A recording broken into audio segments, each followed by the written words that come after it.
Hello, friends. I'm just plunging in here at that late hour. Um, it's probably, it's still the 25th at 10:24 GMT, but here in Finland, it is the next day, the 26th, and we're going to begin with program number 12. I've been held up with a faulty computer, or at least it has undergone so much stress and pressure that it's sounding a lot like I sound. Okay. Now,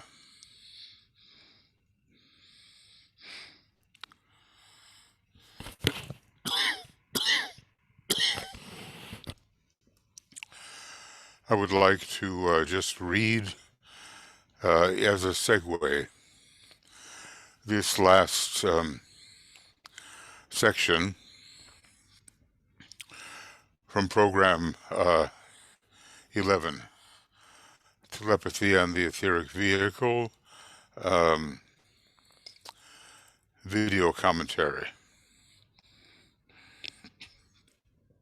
How to be successful in the telepathic process. Well, DK tells us that a quiet spirit and well regulated thoughts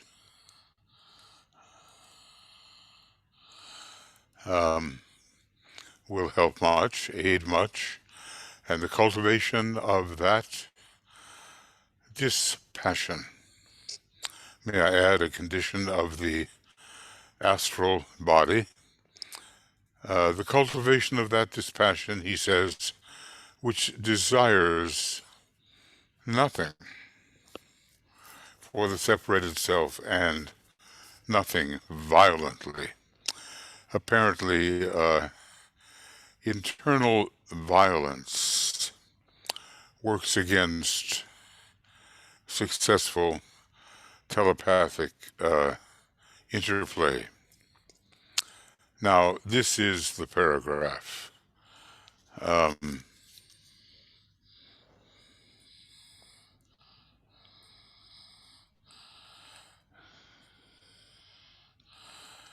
Yeah. The need of sensitive receivers is great. Train yourselves. Well, that's what this whole book is about. Really, how to go about the proper training in the telepathic methods, which Master DK suggests. Train yourselves, he says. Forget yourselves and your own petty little affairs. So petty and unimportant when viewed in relation to the momentous issues of the present time.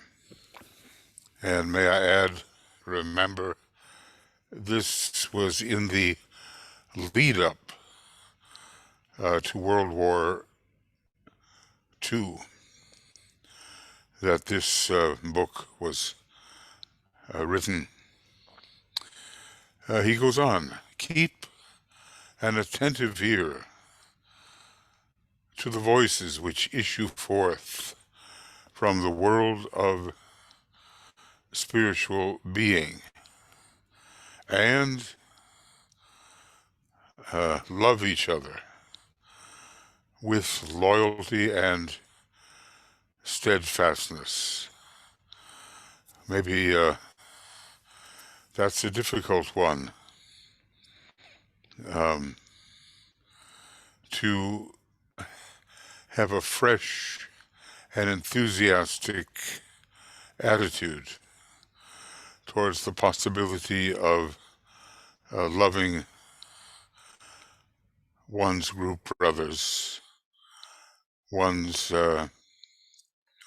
countrymen and women, and really all of humanity. I think it's an excellent segue paragraph. Okay, so maybe we're ready now to go on to program 12 of Telepathy and the Etheric Vehicle, the video commentary on that, and the end has been 24-25, and we started from 25. Now we go on to 25-26, starting from page 31. Every step of the way, the Tibetan is offering us practical advice. I'm astonished always to realize what he knows and the patience and organization with which he presents it to us. Now, obviously, this is not an easy book. As a matter of fact, maybe I'm discovering the reason why I delayed getting into it as concentratedly as I otherwise might. Maybe I find other books easier. Probably if we had to choose C groups or be chosen for them, maybe I wouldn't, there's a bunch of maybes here, wouldn't be chosen for this group of telepathic communicators. Other things seem, in a way, easier for me. And of course, you will decide which book or C group you resonate with the most, and your reasons will be forthcoming. Eventually, all of these C groups, I do believe, will have their full personnel as Master Decay continues the experiment, probably until around the year 2200. But we'll have to see. We don't know exactly, precisely, even really partially what he has in mind for the next installment. All we know is that it is much needed as we bridge together towards the knowledge of the New Age. So now he takes up in 6 pages or so. Still, I don't know if we'll finish that tonight, but we'll make a little dent in the material. He says, I would like to point out that the use of words telepathically must be mastered as a preliminary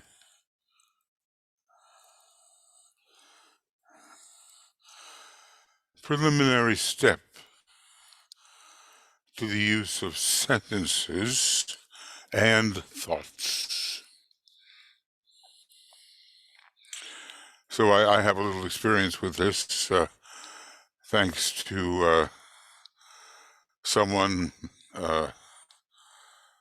well, now it's almost 40 years ago, who was deeply into these matters and helped us work with certain words, which the Tibetan suggested. And he was most often able to pick up the word that another sender in this small group was sending. He had that ability, and he was strongly, again, interestingly, a Geminian, or at least that was his rising sign. So here's the method. Choose a word and meditate upon it, knowing wherefore you have chosen it, and study it in the 4 ways indicated by Patanjali. And those 4 ways he's going to go over.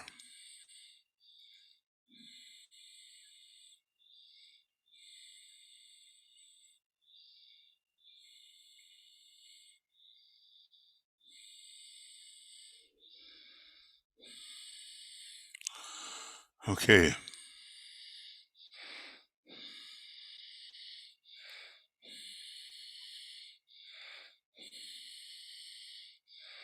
Yeah.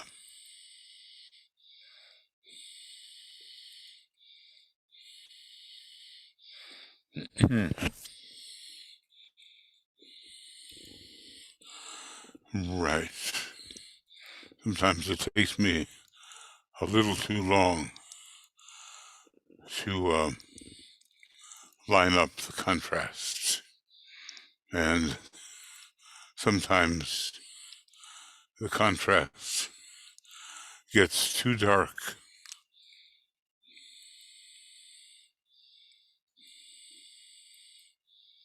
Okay. But you do have to study it. I think that's where I made my mistake when it came turn for me to be the sender. I didn't really study the why and the wherefore of the word that I chose. Now, here are the different methods of study, and you will see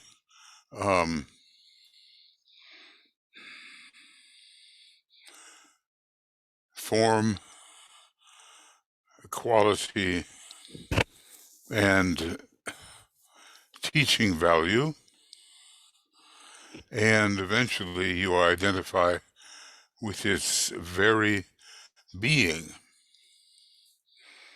and identify with its divine underlying idea, because let me say that each one of these words will have a divine underlying idea.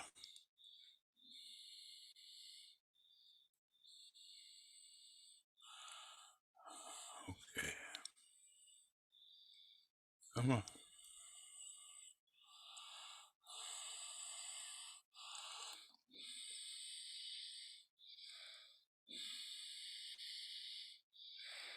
Okay. So number 1, and let's get a kind of color here. Study its form. Study it symbolically. as a word picture. Okay. We don't know where that will lead, but probably it will relate to the normal etheric physical plane. Now, going on, study it from the angle of quality, of beauty, and of desire. And this will naturally be a kind of astral study. Is it attractive? And if so, in what way is it attractive? And what desires arise in you as you study it from the effect that it has on the astral body? And going further, study its underlying purpose and teaching value and its mental appeal. So this takes us at least into the realm of the concrete mind. And then here is something that I think is very important. Study its very being and identify yourself with its divine underlying idea, meaning that we have to enter the spiritual triad in some way, which is the realm of being once the Antakarana is properly built. Now, in the Seeds of the Infinite book and in the Identify as Being programs, this is what I try to encourage people to do. What is the beingness behind any particular word? Now, only through experimentation will we actually arrive at that.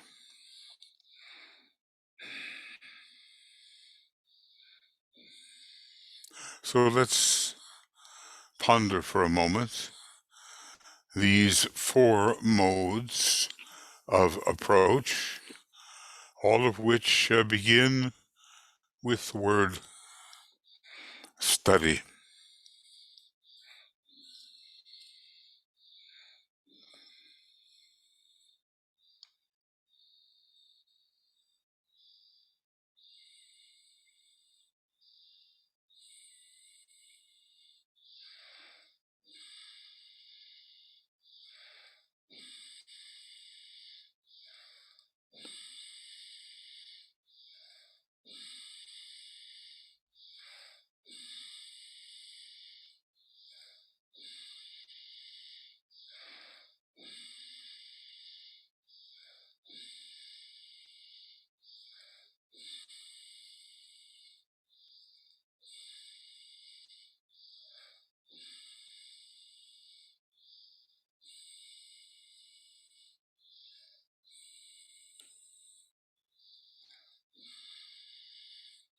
Okay.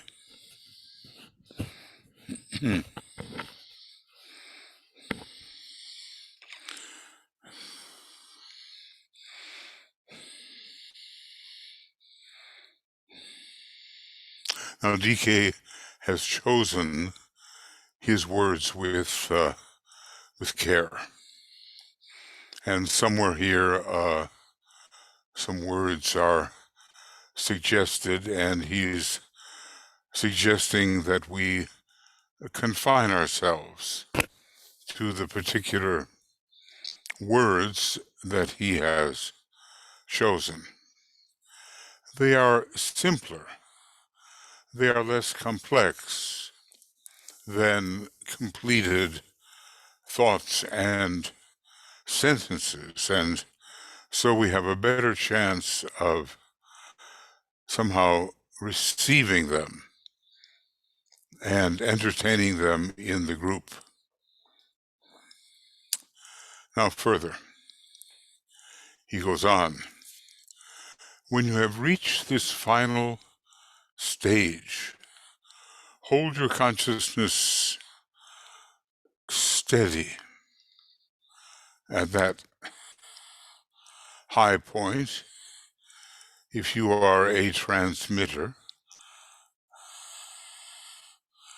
send out the word to the receiver and receiving group. Now, or to the receiving group. It's interesting that he's not just discussing this whole process from the point of view of the receiver or communicant, because every receiver, if he carries things farther, will become a communicator. Okay.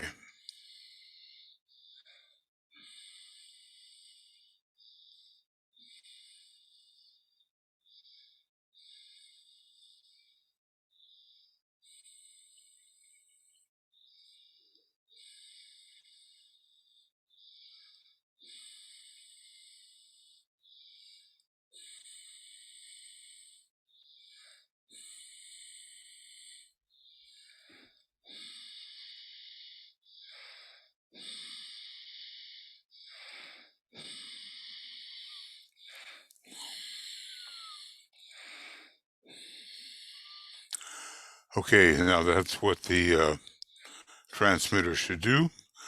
Receivers should in their turn achieve, as far as they can, complete alignment. So, and you know, a gentle and not violent alignment. Receivers, he says, should in their turn achieve, as far as they can, complete alignment so as to be responsive to these four aspects of the word. Now, just reviewing what they are symbolically as we study the form, the angles, the lines, the spaces, so to speak. Then the students of its quality or beauty, and then the mental appeal made by the thought.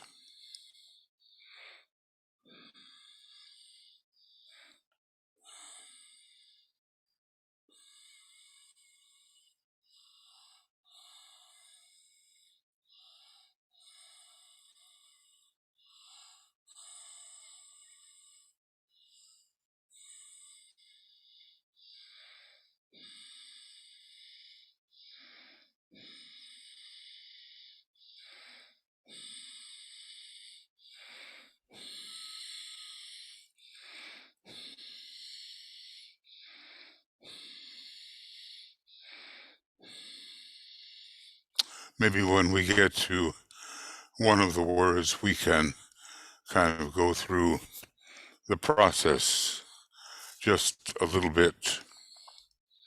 Now, so we've reached, let us say, this final stage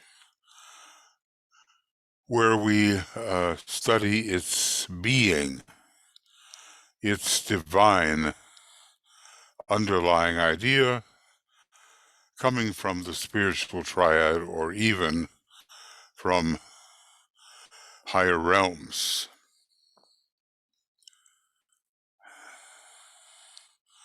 Then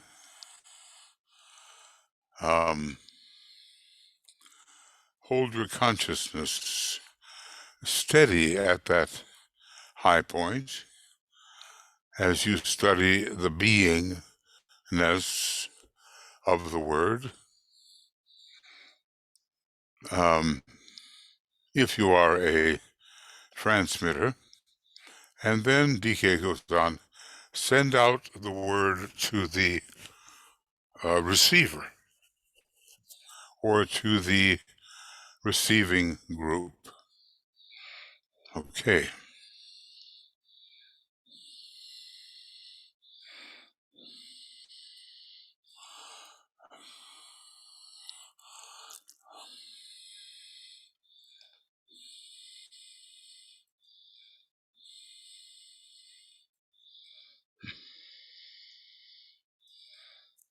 Receivers should, in their turn, achieve as far as they can complete alignment so as to be responsive to all these four aspects of the word. Okay.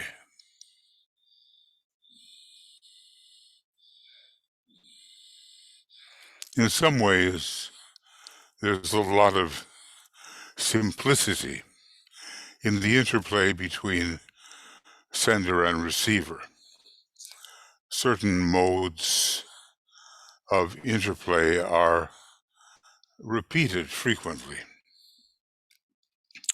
Now, if the receiver is responsive to all these four aspects of the word, DK goes on and says, the method will serve to shift the receiver nearer to the plane where he should function, the level of the higher mind, the lowest part, shall we say, of the Antakarana.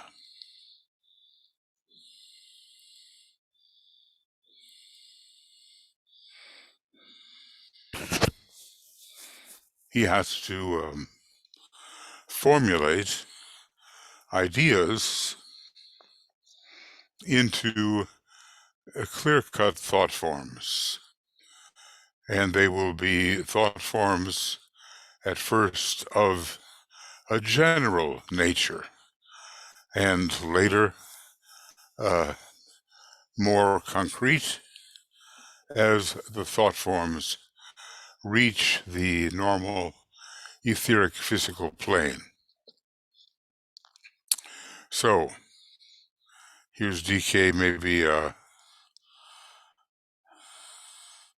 looking at this and seeing what happens. The word goes out upon the life breath of the transmitter. His lower mind then sends out the purpose aspect. His astral consciousness is responsible for sending out the quality aspect. And the form aspect is sent out as he says the word, very softly, in a whisper. Sometimes we can accomplish far more by a gentle consciousness. I'm recalling a man many years ago. He was the leader of a group. He was dying of AIDS. He was desperate. And everything about what he did carried a certain violence or vehemence. And when he said the great invocation and his group members with him, it had that jarring aspect of excessive vehemence. So the word will go out upon the life breath of the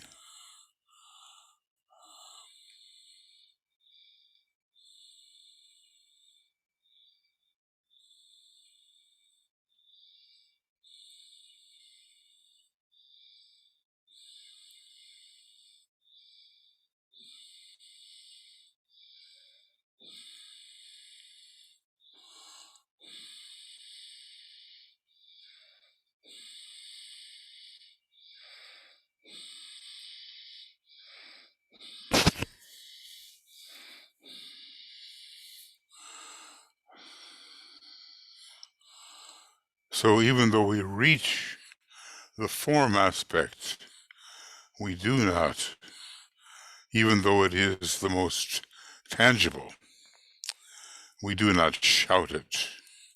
We do not shout it. Okay. Now, the above, says Master DK, is a good exercise and very simple. I'm beginning to be grateful whenever I find simplicity in this book, because there's a lot here. And it's so well organized in outline form that sometimes it's difficult to impress upon the mind. So the above is a very good exercise and very simple. Telepathic power should greatly increase if one fulfills or follows these 4 stages: up, within, down, and without. Up, within, down, and without. Now we're talking about the transmitter largely. So, and the name of this section is the growth of telepathic rapport. I'm going to put in red the title areas.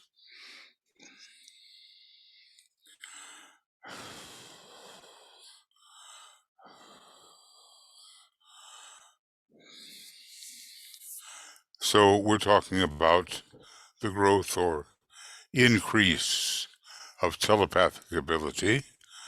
The above is a good exercise and very simple. Telepathic power should greatly increase if one follows, if one faithfully follows these 4 stages: up, within,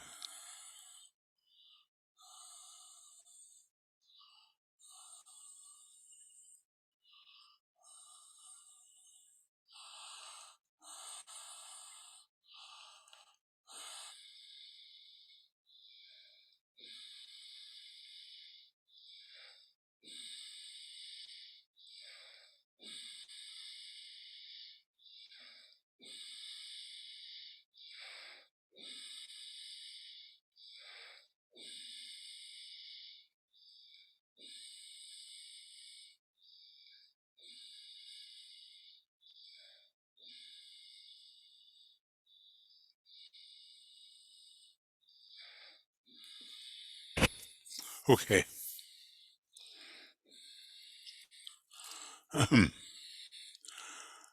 So the sorry for the wilting voice. Up, within, down, and without. Above, within, below, and externalized. Okay.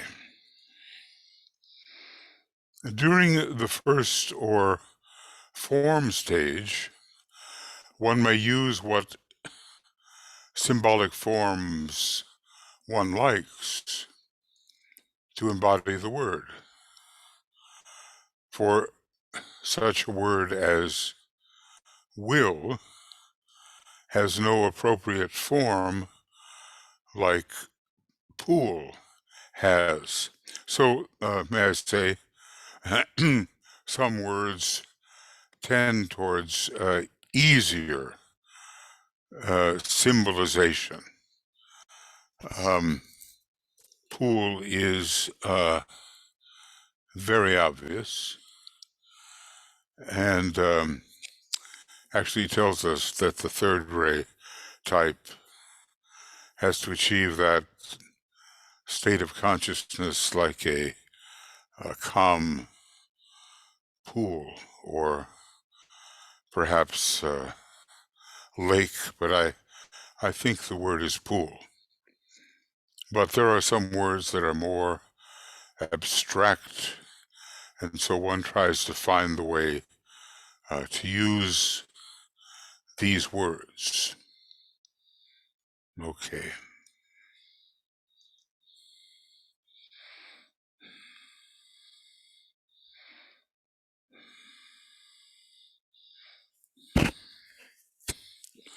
And that will require a little bit of resourcefulness as we think of how to symbolize the form stage. Now, going on with decay, one may, if he choose, preserve the word form, seeing it letter for letter or as a whole. Okay, some of us have tried that, but one must be sure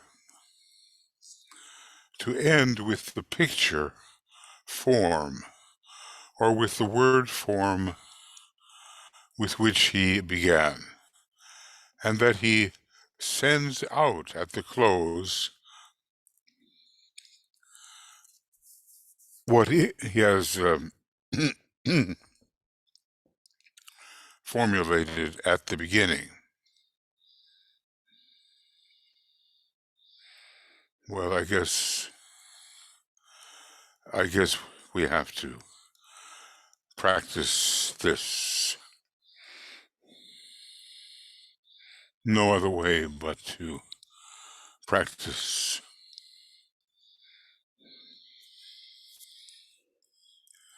I can see a word like will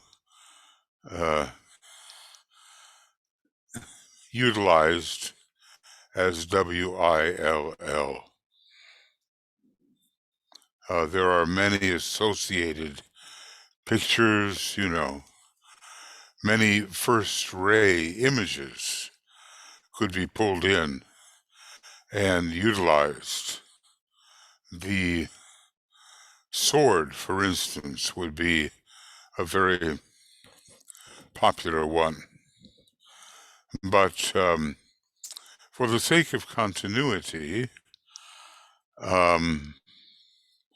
we have to end with that with which we begin.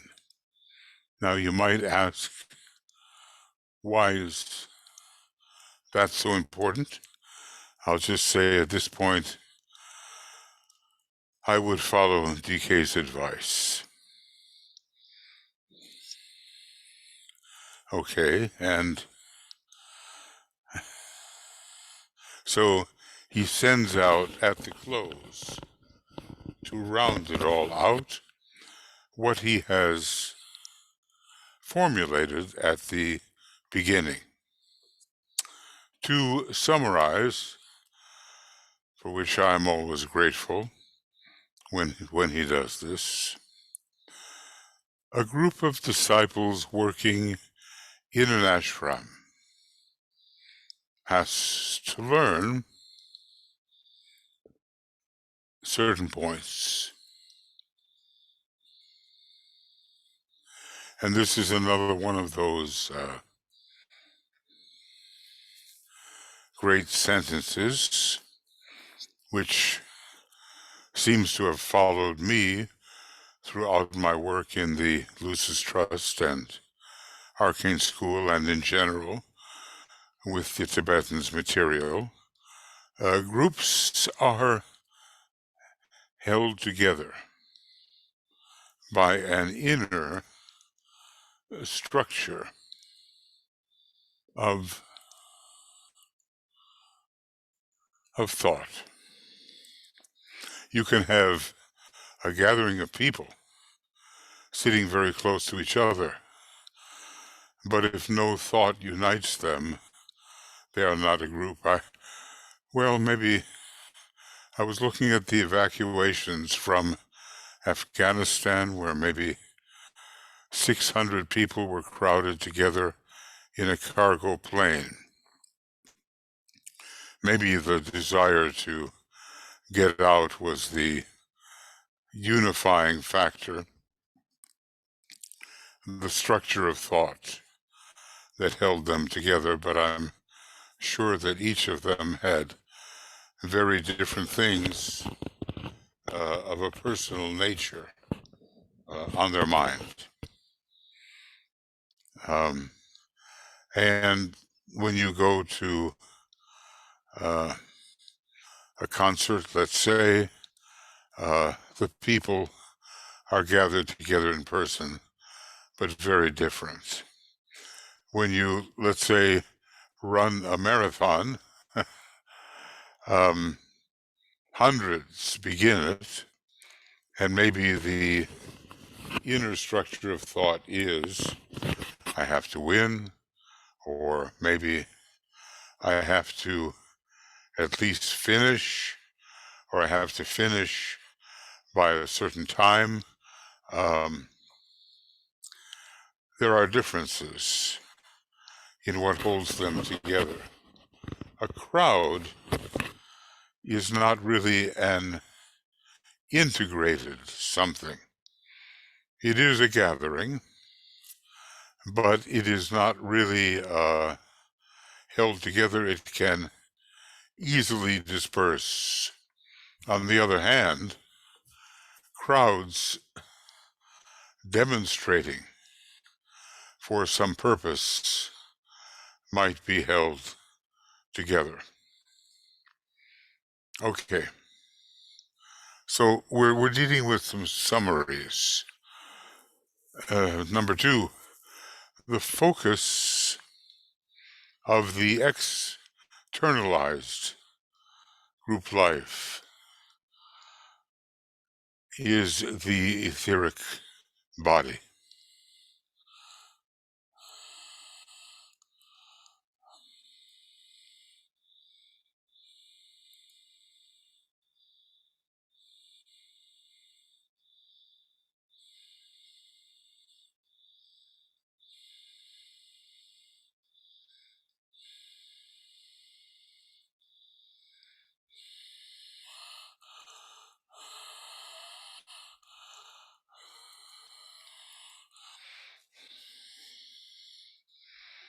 Well, there is much cohesion with regard to the ethers. And yes, some kind of externalization is needed on the physical plane, but what we have is a focus to prepare for that, a focus within the normal etheric body. Then he goes on and says a little bit about it. The etheric body is A, receiving agency, B, a circulating medium for energy coming from the mind. Let's remember that the ethers can be considered controlled by the mind, but also there are higher sources of control coming from the mind, from the soul, from the master, or from the group mind. A number of different sources which circulate within the etheric body. Now, can we really discriminate those?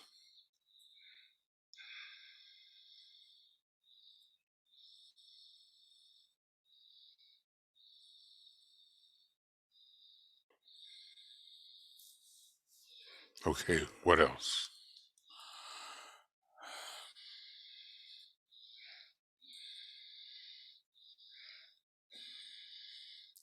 So this is a summary, and a group of disciples working in the ashram has to learn the following.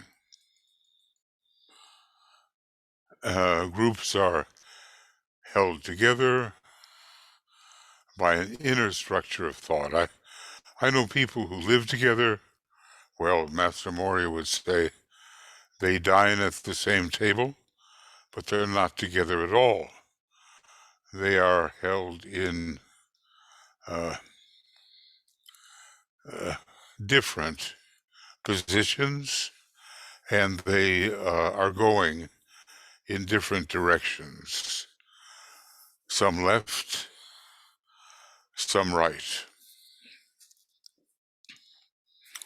So the focus of the externalized group life is the etheric body, and of it, what can we say? All the things that an etheric body is are kind of listed here, or at least the principal things. It's a receiving agent, it's a circulating medium for energy coming from the mind, the soul, the master, or from the group mind. Now you kind of wonder whether people are sensitive to the source that is animating them. I mean, at this moment, could you say from what level of being is your etheric body carrying energy, circulating energy? I think that's an important consideration. One doesn't want to go on repeating just the sort of negative influences or the non-expansive influences.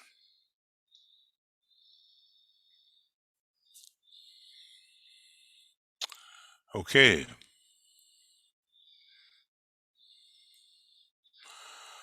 Well, that was the first one.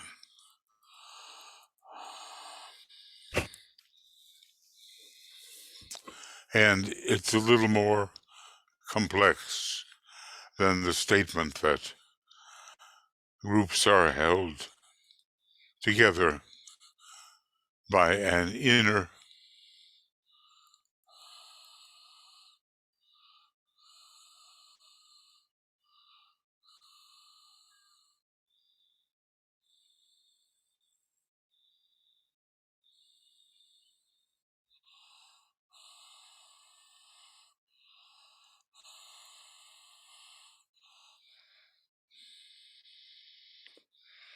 Okay.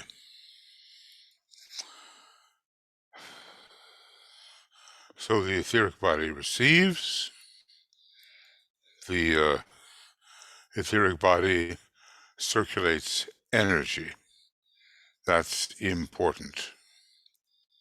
Now, some of these are all learnings that we have to acquire. Let's see.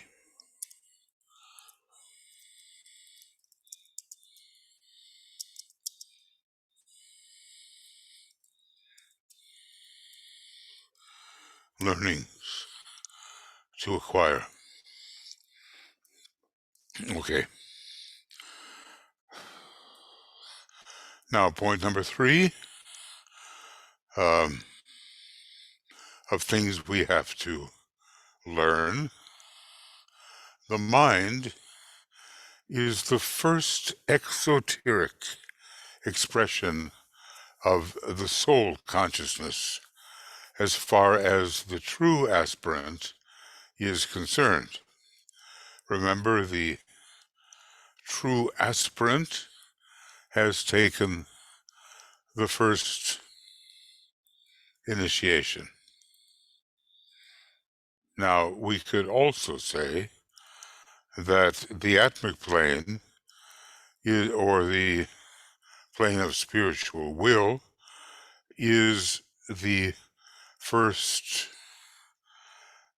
exoteric expression of the one who has achieved some degree of monadic consciousness through the factor of ascension.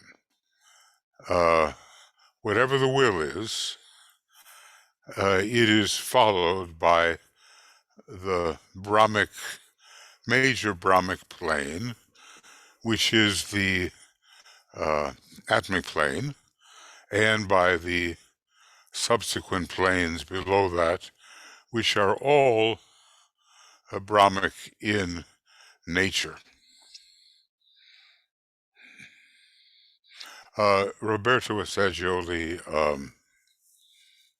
he had a famous diagram called the egg diagram, and in this, I'm not remembering all the details, but he talked about the original power within the egg and that which was the first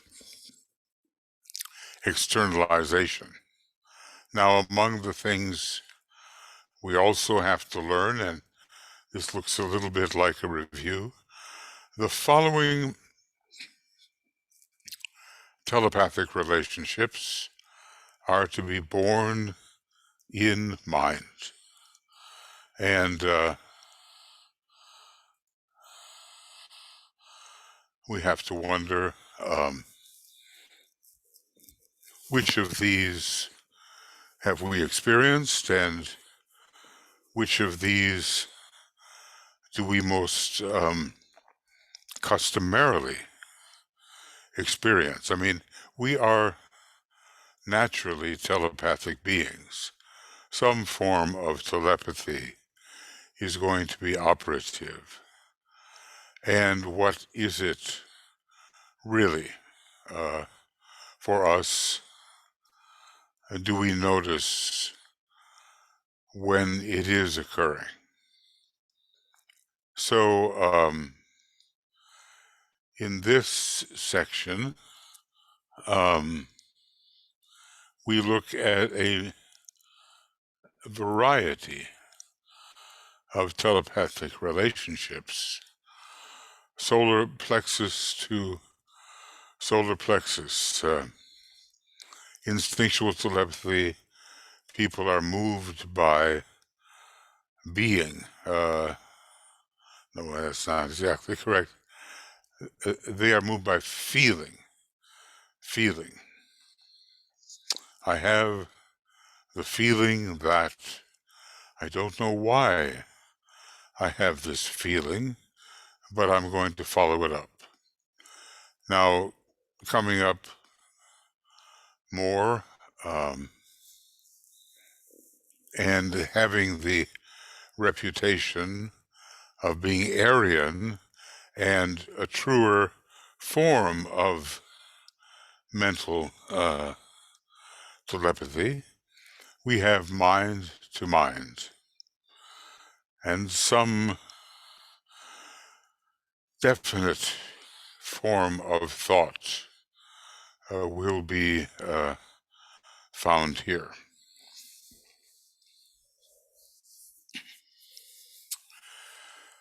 Some definite formulation.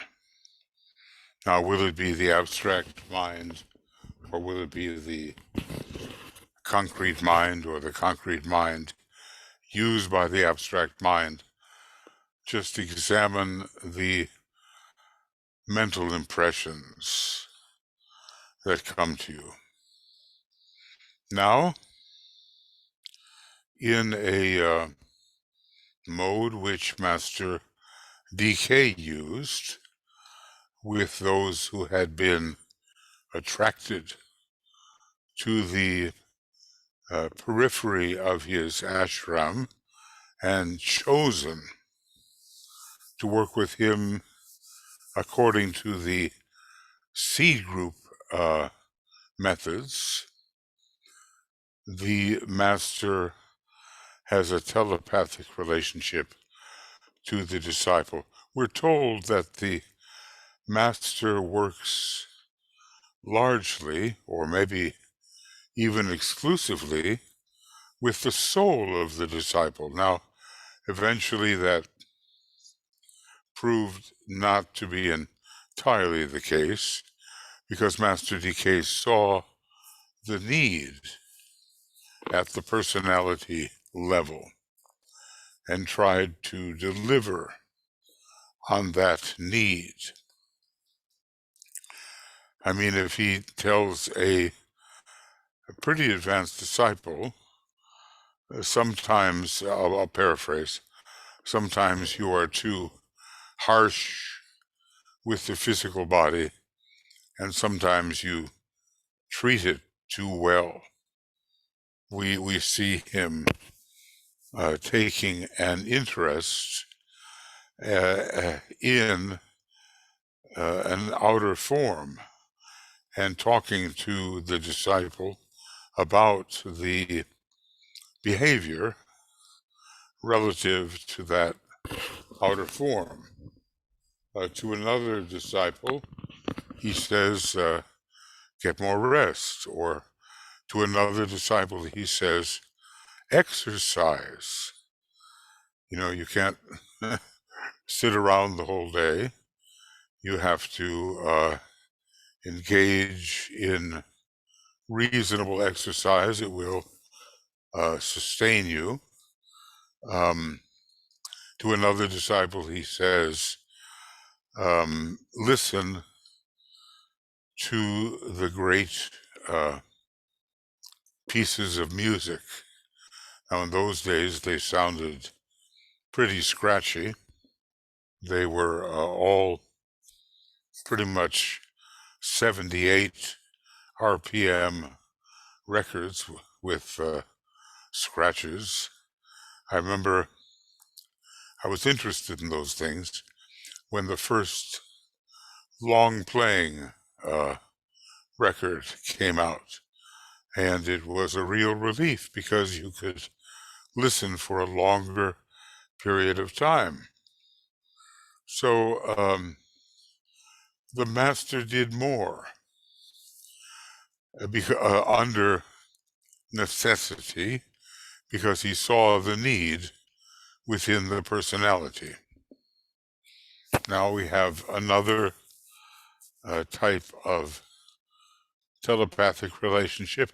It does seem that he has repeated these a number of times, I would say, or maybe with slight variations.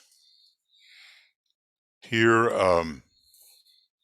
we have groups of disciples to other similar groups. Maybe this group of disciples knows something more about healing than the other receiving group and sends along the healing energy.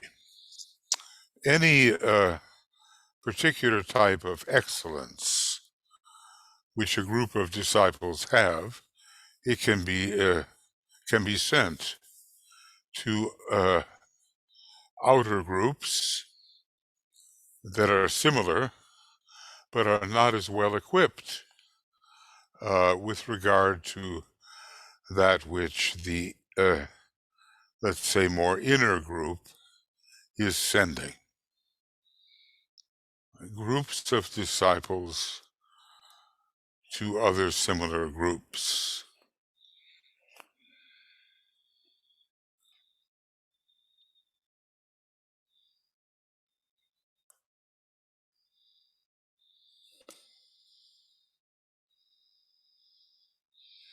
Now, what else? What other relationships? Yes, he is kind of summarizing the things we have to learn. Subjective groups to objective receptive groups. See, point D, well, these groups need not be on the plane of soul or in the realm of pure subjectivity, but now, point E, they are. And what they send from the soul or from the true soul or ego, which is the triad in which they may be now focused, will bring the testimony of those higher worlds and uplift the objective receptive groups and help these objective receptive groups become transmitters in their own right. And then comes something of great importance, and the question is, do we detect it? A telepathic relationship between the hierarchy of masters, Chohans, 7th degree Chohans, of which now there are not too many, the hierarchy through its great leaders, to the various ashrams of the masters.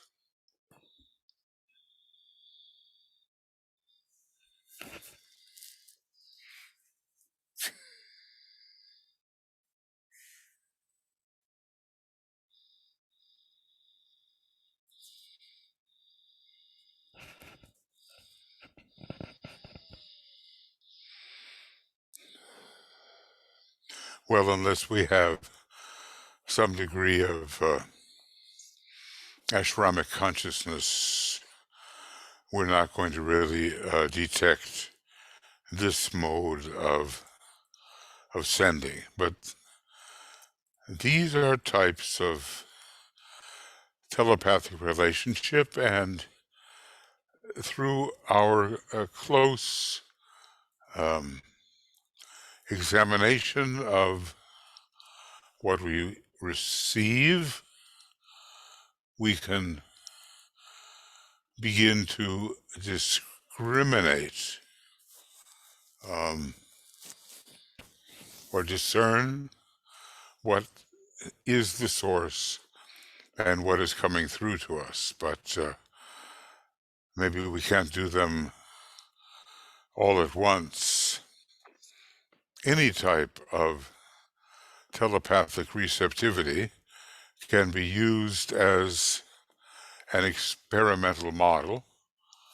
Where is this coming from?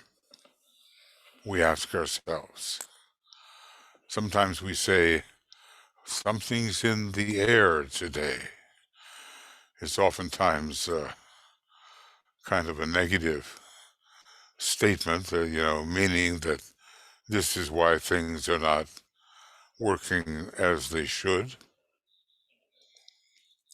But if we can address ourselves with accuracy to the question of where is this coming from, we're already stepping into the realm of successful telepathy.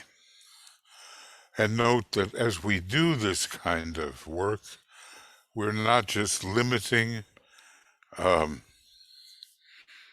experience of telepathy to mental telepathy. There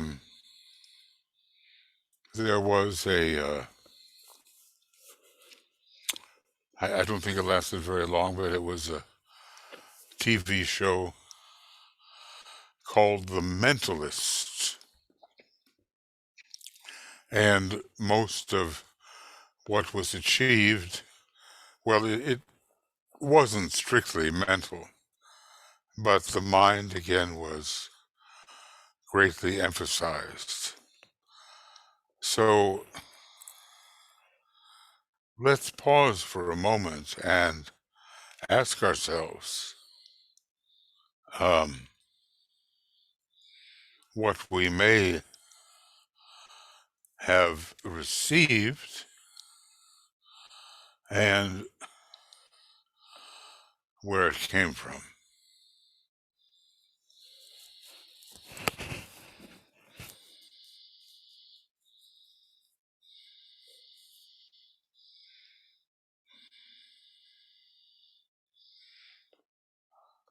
And I would say we must have humility in this whole process. We can't necessarily think, oh, what I'm receiving now is coming from a great member of hierarchy. There are other choices which precede such a possibility. And finally, we have the hierarchy to the new group of world servers, which we can say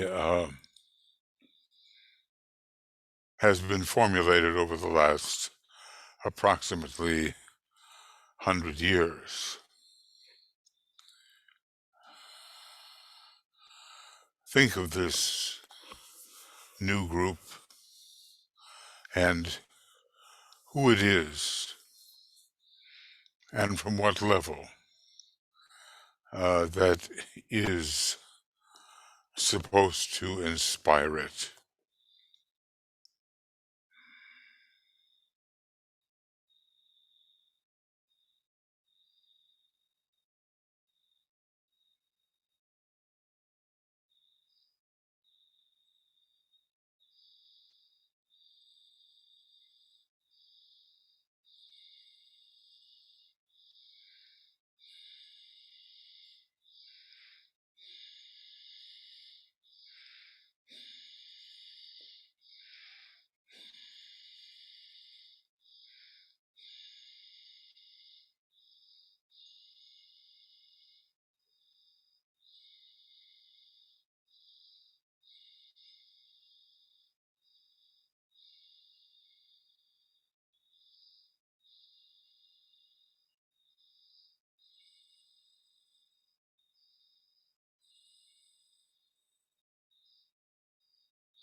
Okay.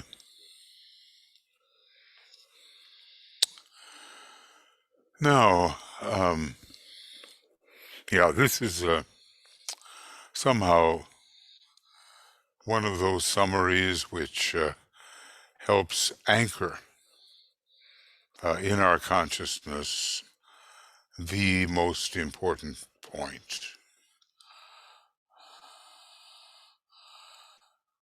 We have to learn certain things, and what we have to learn is being, I think, repetitively presented to us. Now, there's no pretending here. These are inner factors, and unless the inner factors are obeyed, the telepathy is not going to be successful.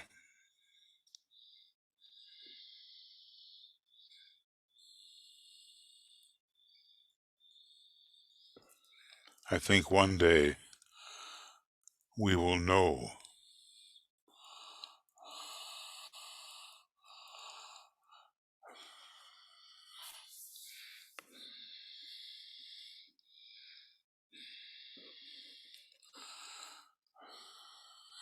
And we will become practiced in the art of telepathy. Although, let's just say, without DK's telepathic skills and without Alice Bailey's suitability as a recipient, we would not have the blue books. Of course, her response when she first heard the tone in her head, she said, "I'm no darn psychic," but the Tibetan convinced her of the value of that which he had to impart. So here are some more of the main or major factors which have to be considered in all telepathic work.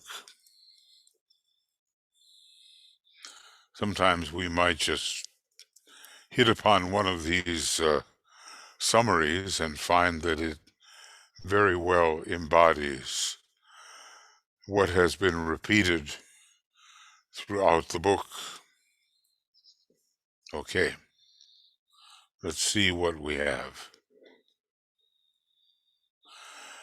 The major factors: the initiating agent or emanating source. This was the Tibetan deciding, what was it, on November 19th?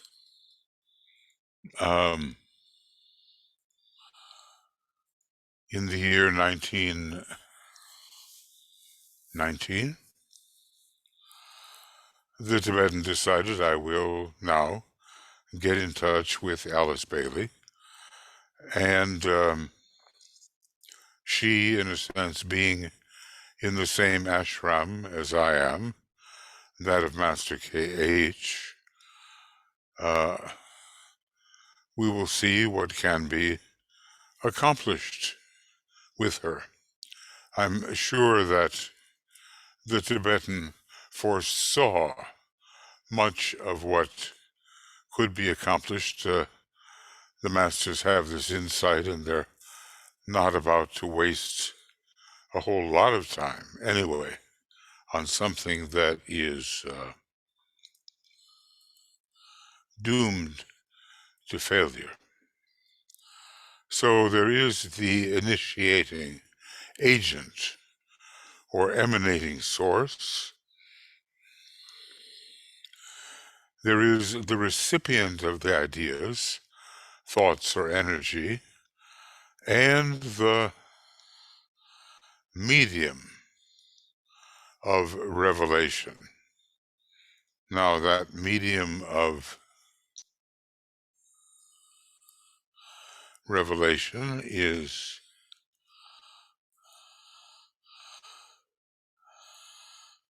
we're learning it's quite strongly the etheric body.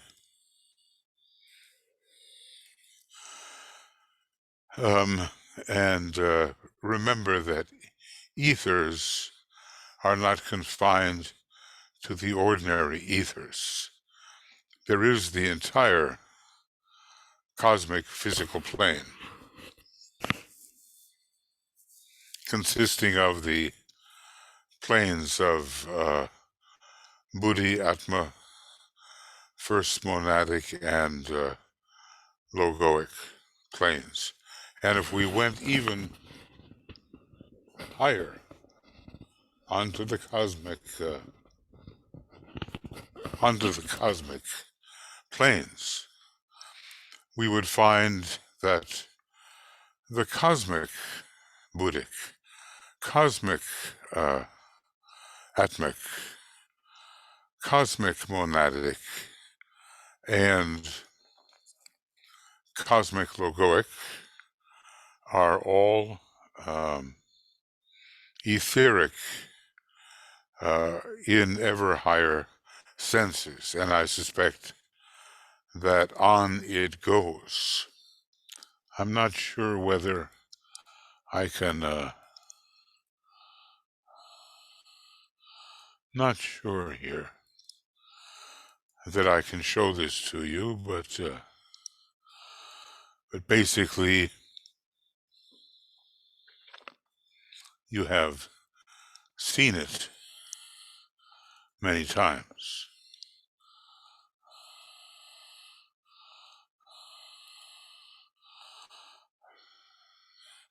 I'm always hoping that this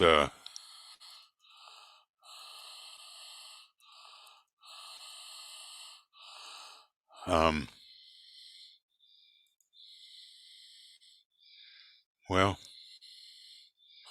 I'm not doing too well here. I wanted to show you the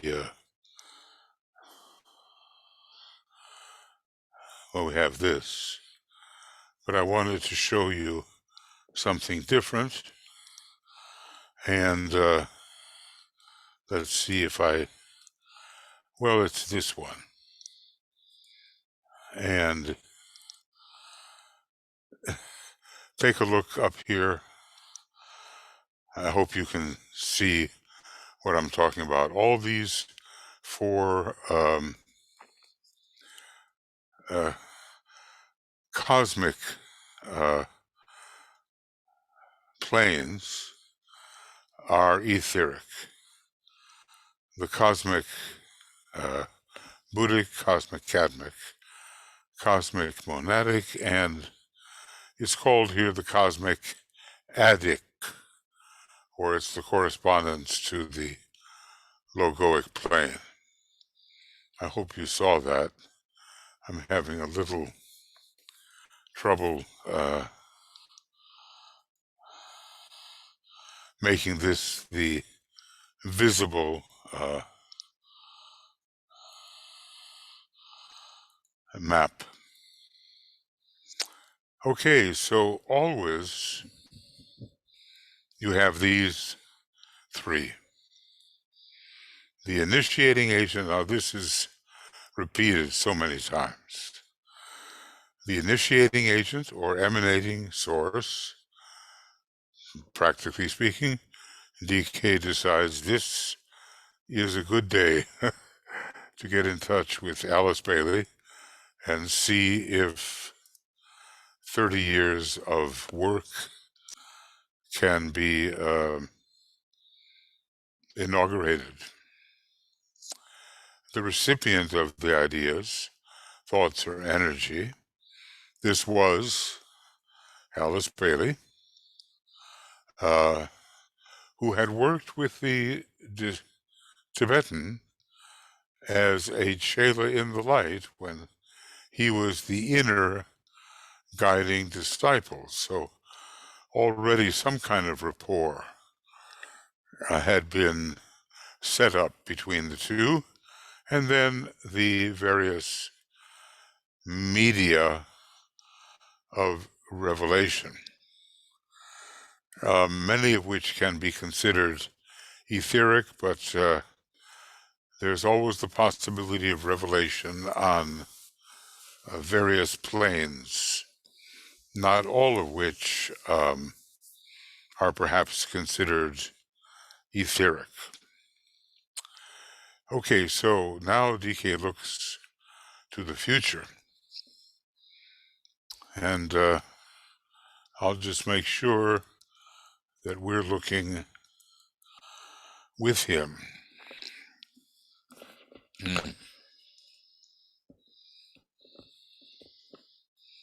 And also making sure that I have a volume here that is sufficient. I remember a few days ago, I think I began on volume 16, and well, you'll probably have to turn up the volume on your computer to really hear what I had to say.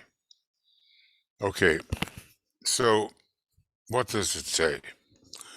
The growth of telepathic rapport will bring in an era of universality and synthesis. Now, please remember, I'd like to add that these two qualities, universality and synthesis, are Aquarian qualities. Now, we might really ask ourselves how that happens. But let's just say that the Aquarian energy becomes very strong under telepathic impress, releasing the sense of universality especially, and to a certain extent the energy of synthesis. And DK goes on with its qualities of recognized relationships and responsiveness.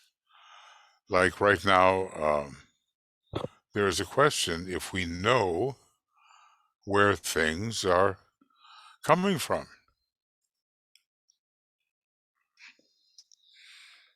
Why do I receive this feeling, this thought, this higher impulse? At the end of a treatise on white magic, DK talks about the regular impulses going forth from the soul and recognized by us as our higher ideals and inspiring thoughts.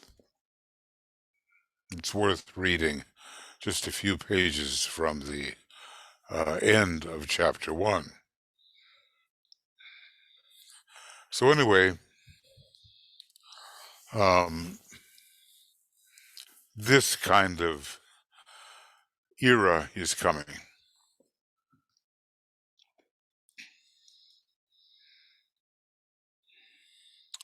Now, I don't think we can say that we live in the state of universality. I don't think so. But there are hints, and some people are more successful than others, and some groups are more successful than others. And what will be the result of living that way?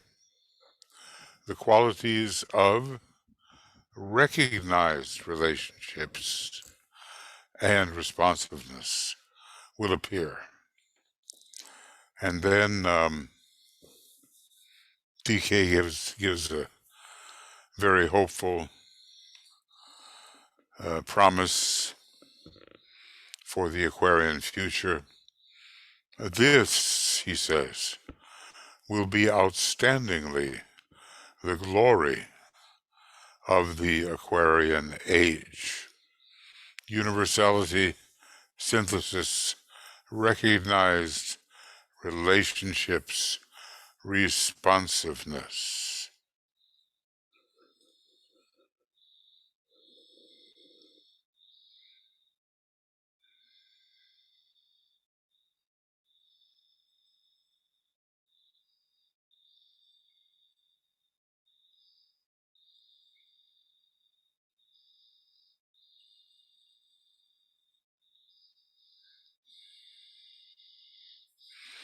Okay.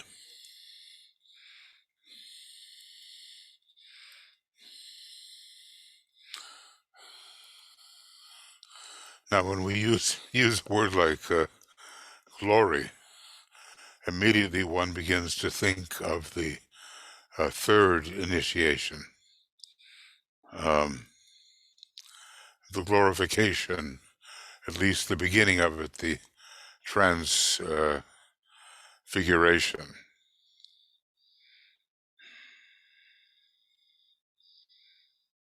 And we're on our way to this, but somehow we have to prepare carefully. And DK has given us the method of so doing. Follow his instructions. Train yourselves. Forget yourself, your lower self. He's given us the methods. Okay.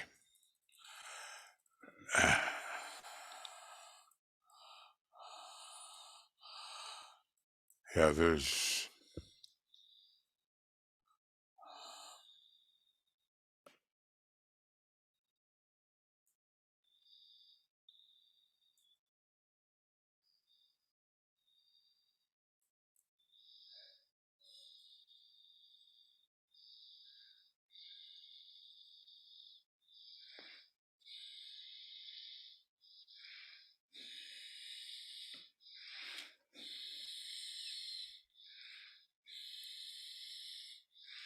All right. DK goes on.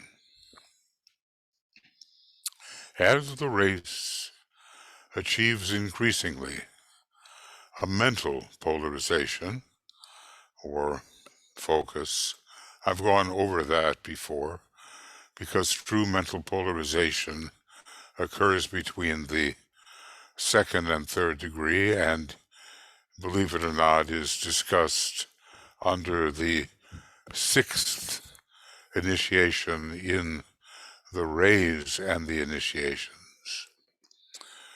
But okay, let's go with what he says here. As the race achieves increasingly a mental polarization through the developing attractive power of the mental principle,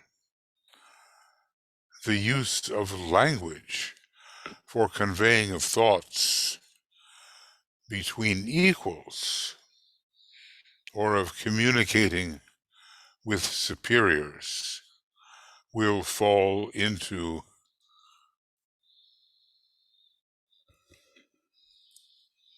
disuse. Now that's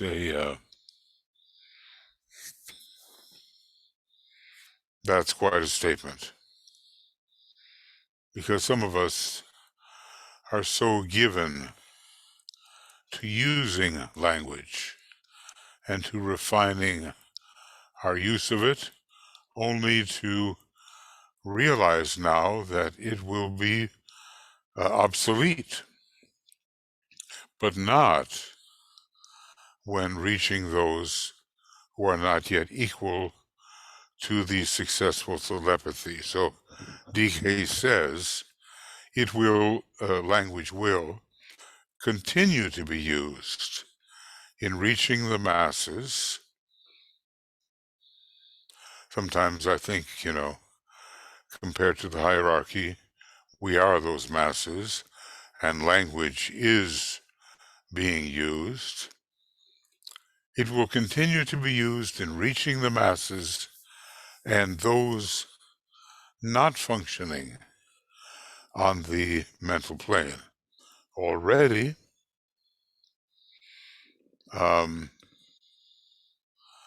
voiceless prayer and aspiration and worship are deemed of higher value than the pleading proclamations of voiced expression. Now, maybe you have some experience with voiceless prayer and aspiration.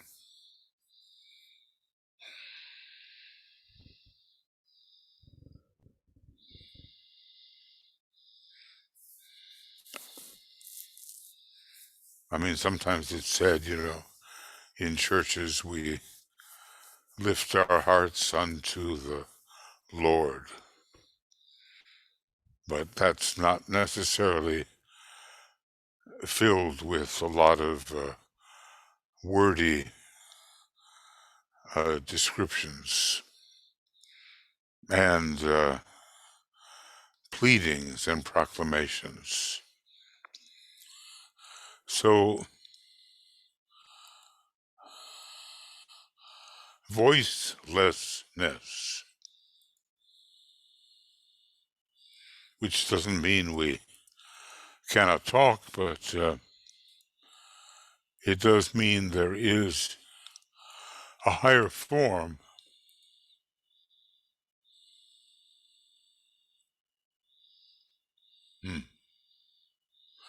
Let's see if I can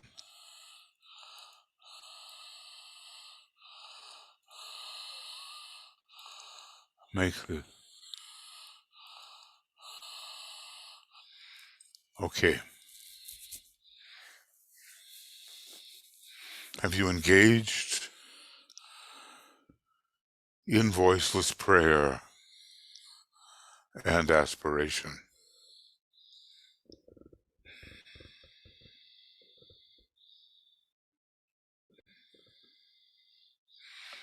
Of course, when the Christ prayed, he said momentous things which will last as examples for others who follow him.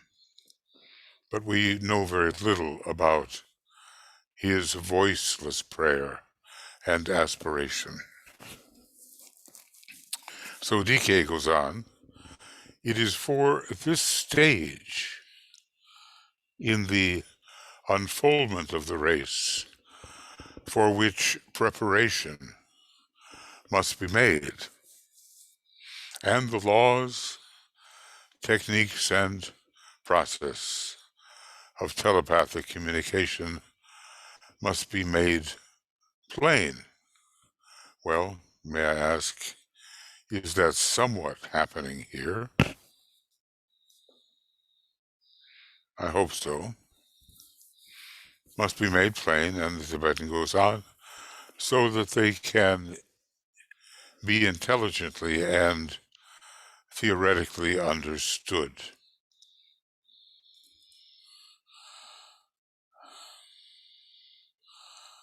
So preparation is occurring even now.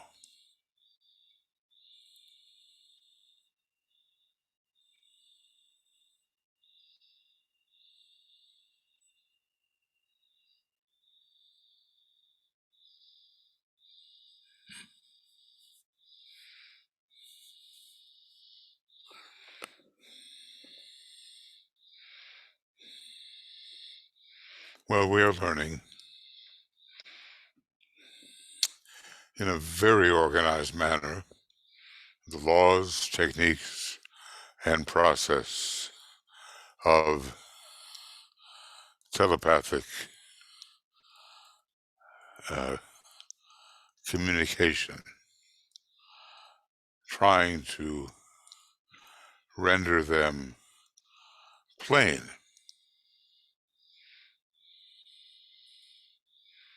I'm not finding this particularly easy, and maybe you are not either.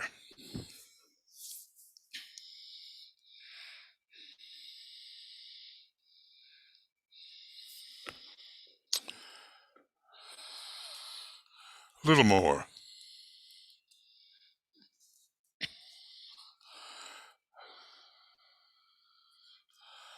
And maybe, see, that's probably too much, that section. But let's see.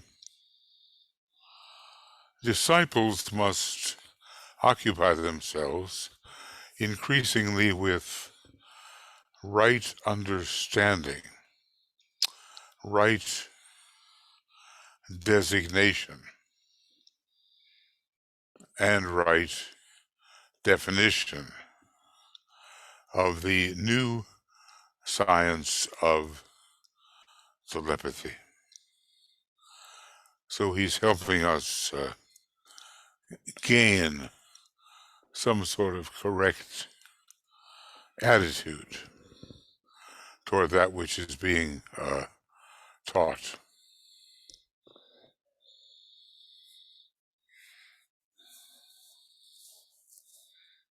We have to assign things properly through right designation and be clear through right definition and have somehow right understanding of what is transpiring. Going on with the Tibetan, mental comprehension and mental sympathy will make true interplay possible. And this will bridge between the way of understanding thought through the medium of the spoken or written word, embodying that thought as the individual thinker seeks to convey it, and what else? And the future stage of immediate response to thought, unlimited by speech and other mediums or other medium.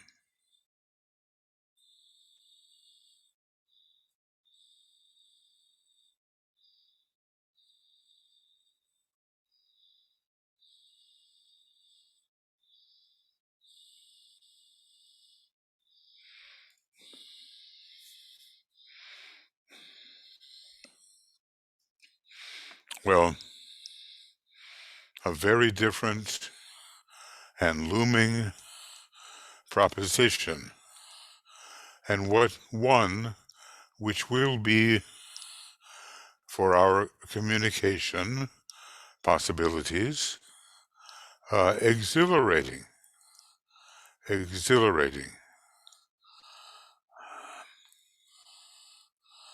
Okay.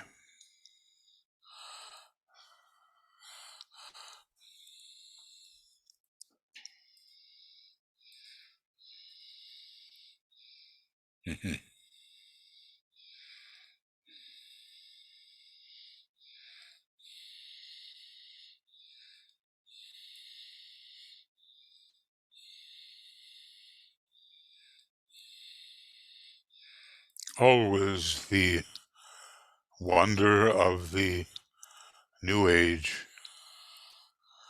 looms ahead.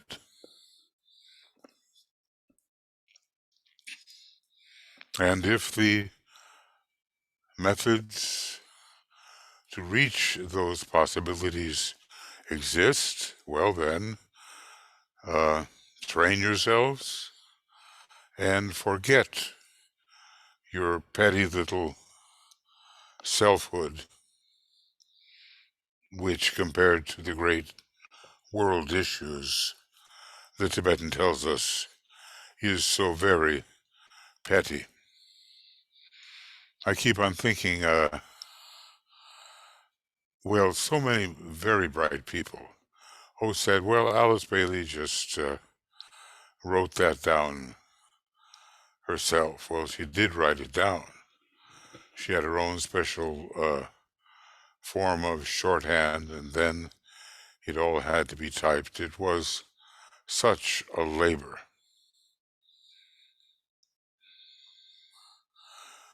But if she had not had that possibility, what a wealth of highly organized, detailed teaching would be missing for us.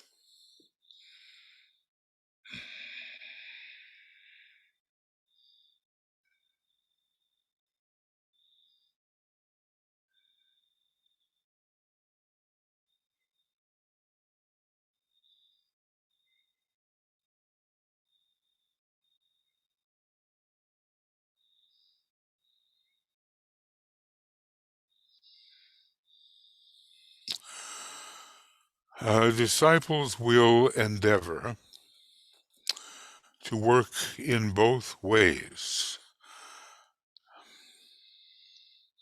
The medium of normal human relations and that of supernormal, subjective relations must be studied by them and expressed by them. In this way, the time of bridging and the period of transition can be spanned. Okay. We need both because we have to, in a way, as it is said, look above and help below. Now, if the people who have less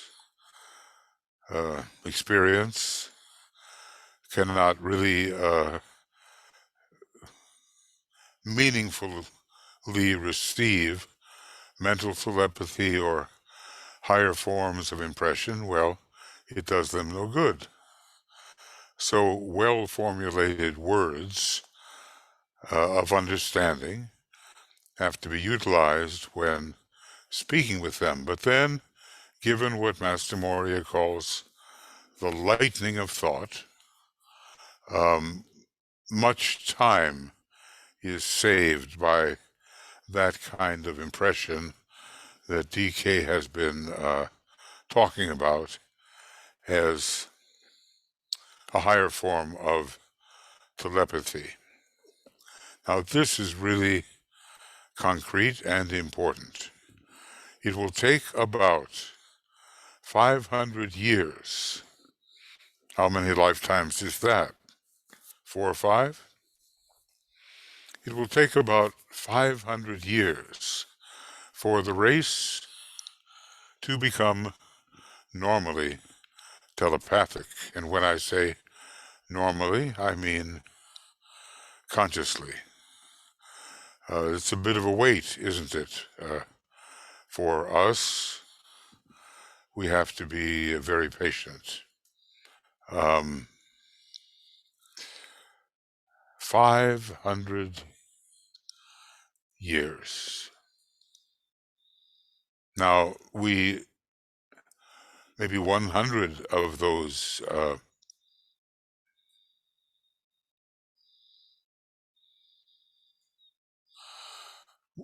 400 of those years remain, and approximately 100 of those years have elapsed since this writing.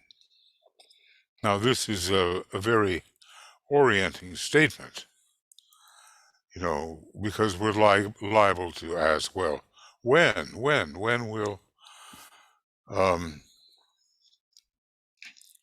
this true telepathy be the natural and normal way? And he does anchor it about 500 years, and well, what would that be? Let's just say that a lot of this was written in the early 1930s, maybe 2430, 2450, somewhere in there. That seems like a long time, but think of how long it has taken to receive the benefits of the age of Pisces. And also, it will take time for the benefits of the age of Aquarius to become ours. And who knows, by that time, we may also be into the great Platonic year of Aquarius, the 25,000 year plus period of Aquarius, or maybe it's even closer to 26,000.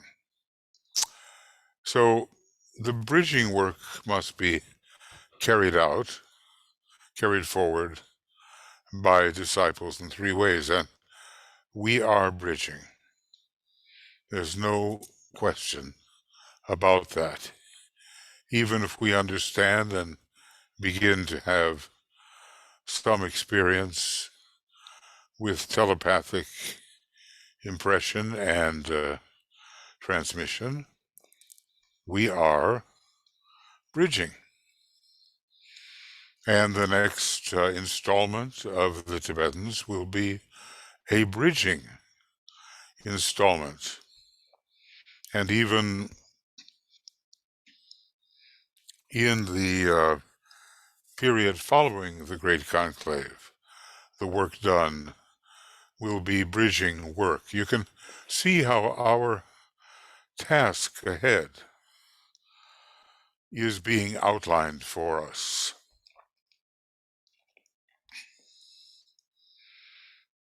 And of course it will, I keep emphasizing the patience required. So how is this bridging work to be carried forward by disciples? Let's assume that we are willing to engage in it. How can we begin even now with this bridging work? Well, number one, by an endeavor.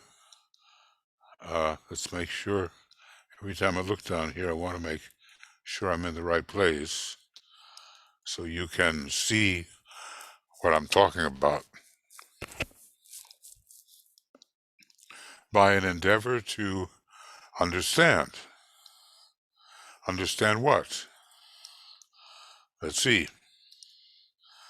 The medium of transmission, the method of transmission, the manner of reception, and the mode of interrelated activity.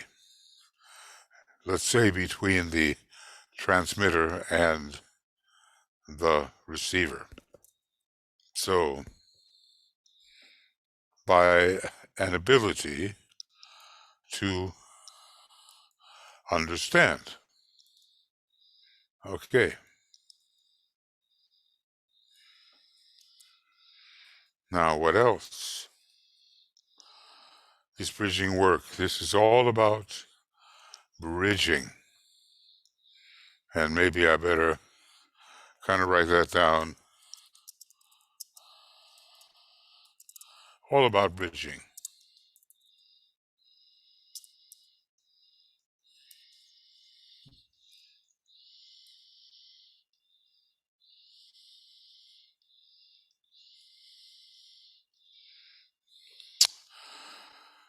Okay. We can also bridge by the cultivation of sensitive reactions to each other and to other human units with whom the lot of the disciple may be cast. And this, what does this involve? See, these are quite concrete things, and if we want to really participate in the bridging, we can do these things, or at least practice doing them. This involves sensitive physical reaction via the centers to the forces emanating from the centers of those with whom the disciples are associated. Particularly should the sensitivity to the ajna center be developed. That's a big hint, isn't it? Isn't that a big one? Because it's telling us that the telepathic work is largely dependent on the ajna center. So when we're working with people,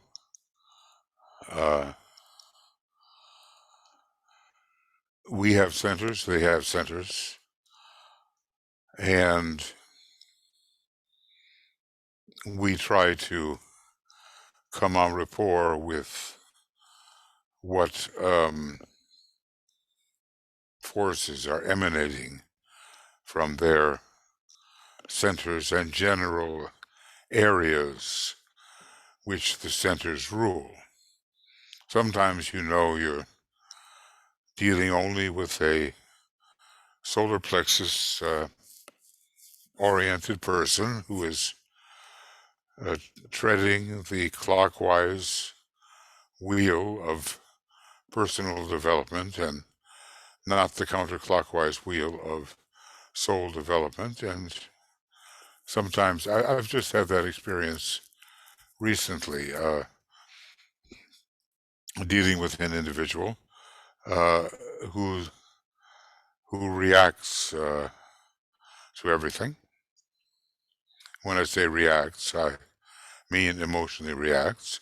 And then also dealing with a profound mathematical, technical thinker who does not respond emotionally, but always with a very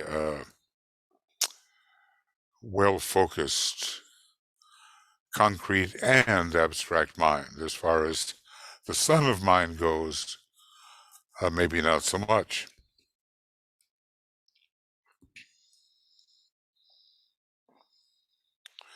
Okay. Further,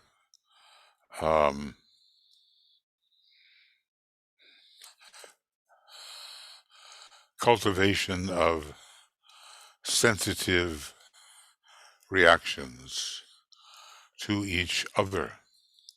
And also, point B, sensitivity to the state of feeling or to the emotional reactions of those around. Well, there will be plenty of that because there's plenty of emotional reaction. And people associated with the disciples are not by any means prevented from having these emotional reactions. This is done through the development of compassion and sympathy. I pause to talk about how the Dalai Lama speaks of compassion and demonstrates, I think, compassion. There's something in his use of the word. Of course, I know he's a Tibetan speaker, and he's trying to speak in English, but still, it comes through. So this is done through the development of compassion and sympathy, plus that, note this, detachment, which will enable one to take right action. If we are in, a puddle of pity, as it were, we're not going to take right action. So, can we develop both this feeling of compassion and of sympathy, and yet detachment, so that we can stand back and truly see what is best and not get lost in our feelings of sympathy for the individual? And, okay, what other kind of sensitivity? So we've got physicality up here at point A, and I'll be right back. And then to that other part of the personality, sensitivity to the thoughts of others through mental rapport with them on the plane of mind. In other words,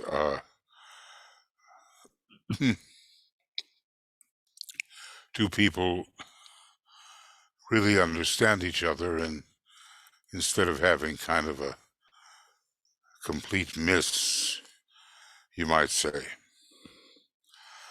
Okay, let's see what we've done here. 500 years, normally telepathic. We're bridging towards that time of normal telepathy. 400 years from now, how do we bridge? By the effort to understand the usual constituents of the telepathic process, and then by the cultivation of sensitive reactions to the 3 levels of personality. And then, by all these done, the Tibetan says, by all these done, also in group formation, as well as individually, all the activities must constitute group activity. So we would review what we've just gone over and say group sensitivity to the thoughts of others in the group and others in other groups, and compassion and sympathy towards the members of one's own group and other groups, and sensitive physical reaction to those members in one's group and in other groups. So sensitivity is another method of bridging. So far we have understanding of the basics, and we have sensitivity. In these, and then we have all of this done in group formation. As the love energy and heart focus become more prominent and allow us really to harmonize, help to harmonize the groups in which we find ourselves. So in these three ways, the vehicle of the personality can be so conditioned that it can become a sensitive receiving apparatus. This is what the Tibetan says. In these three ways. Now, of course, one has to understand them and remember them and practice them. When, however, the Tibetan goes on, soul consciousness is achieved or developing,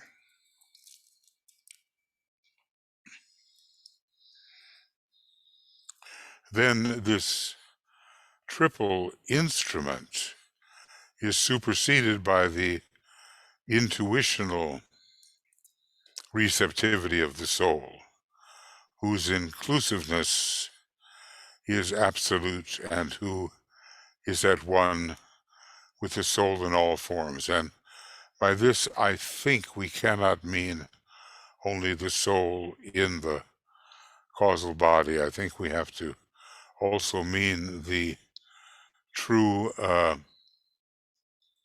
ego, which is the spiritual triad, and which feeds the angel of the presence, the egoic lotus, the causal body.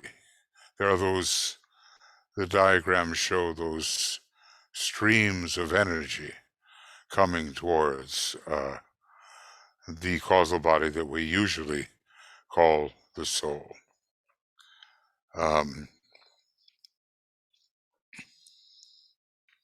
So in short, we are bridging toward that period 400 years from now, which will be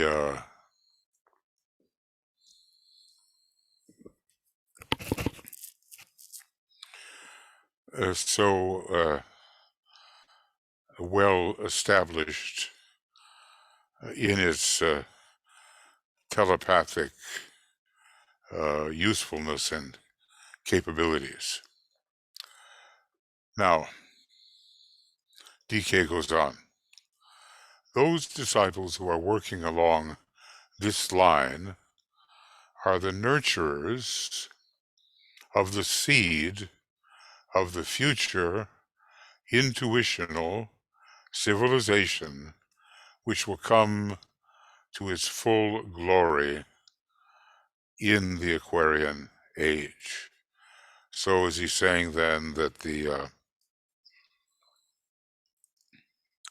bridgers toward the future, that's actually Bridge Toward the Future is the title that Mary Bailey gave to the lesson sets that she brought together from the rays and the initiations. Okay, so those disciples who are working along this line of bridging towards the normal type of telepathy are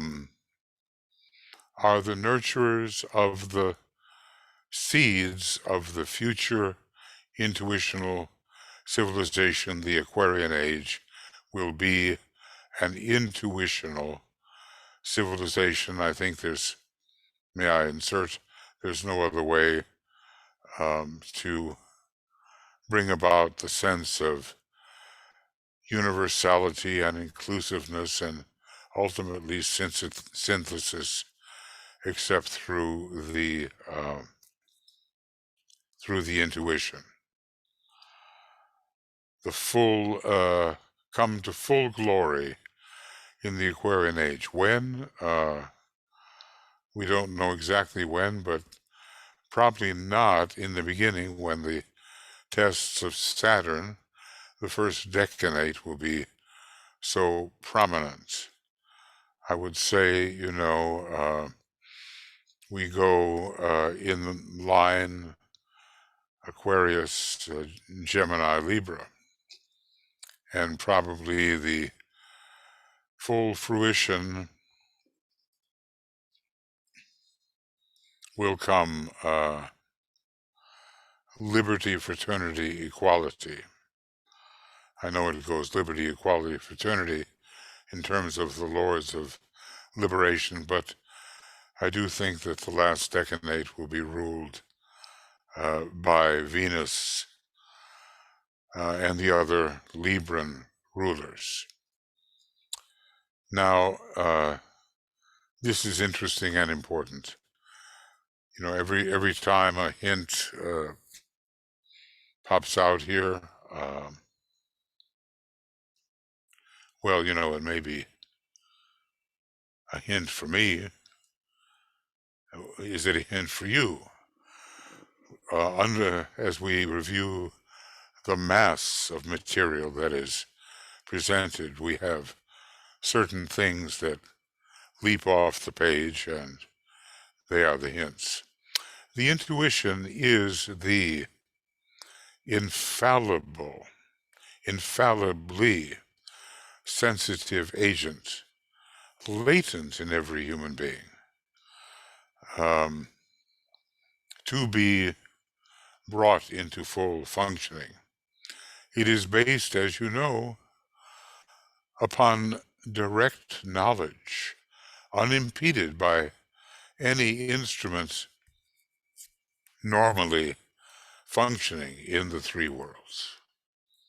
So this is the word, infallibly sensitive agent. That's the word. And nothing gets in its way when it is the true intuition. It is based, as you know, upon direct knowledge, unimpeded by any instrument, vehicle, normally functioning in the three worlds. Now, of this intuitional future age, Christ is the seed man. I'm thinking just for a moment, I interpose that Dane Rudyard's idea of seed men, of which he, I'm sure, considered himself one, is very similar to the idea of Christ as the seed man. Well, Aries, of course. He was Aries, and Aries plants the seed of this intuitional future age. Christ is the seed man. For another famous biblical statement, for he knew what was in man. He knew there were no barriers there. Such was his sense of identification, that truly he knew what was in man. Maybe his example at the well in Samaria, so able to tell the Samaritan woman all the details of her life.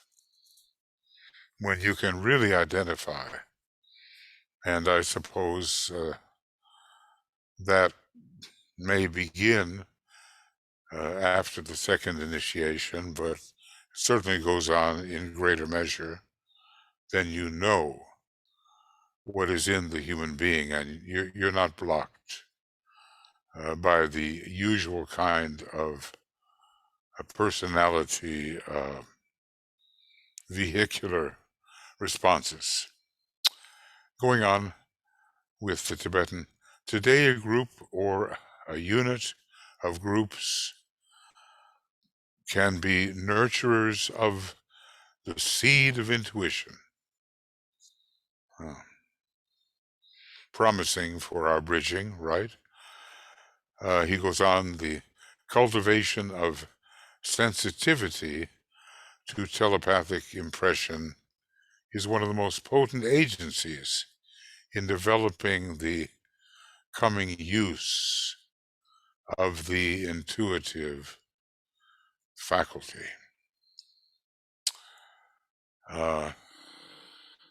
If we will, in fact, engage intelligently and feelingly, in the higher sense, in the telepathic process. Do we wish to be nurturers of the seed of intuition, bridging towards that period of natural telepathy in humanity? You can tell that the Tibetan is a great telepath, and his work has been so amazingly effective in so many ways because he is a great telepath. And, the more I read this material, the more I have respect and admiration for that process that went on between the Tibetan and Alice Paley. Sometimes even intelligent people just think, oh, she wrote it down herself. There was no real Tibetan. He was a figment of her imagination and so forth. But no, I think not. I think not.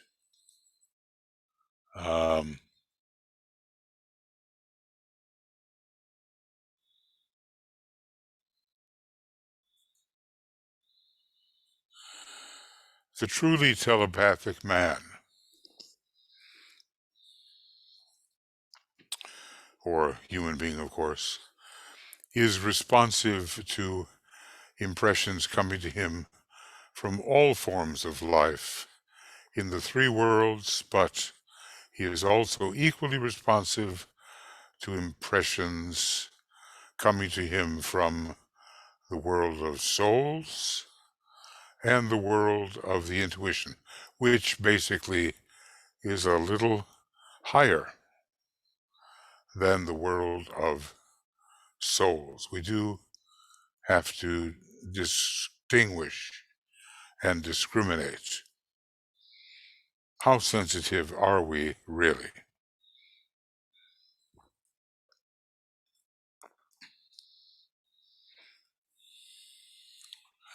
How sensitive are we?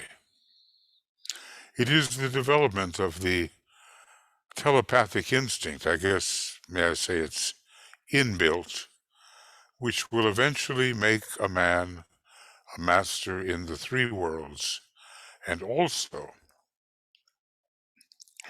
in the five worlds of human and superhuman development.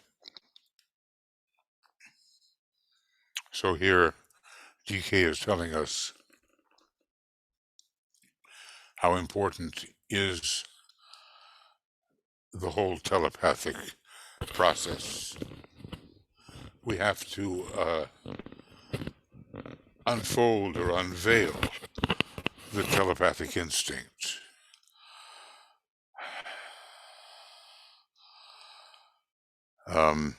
Obviously, someone like Master DK is working in 5 worlds.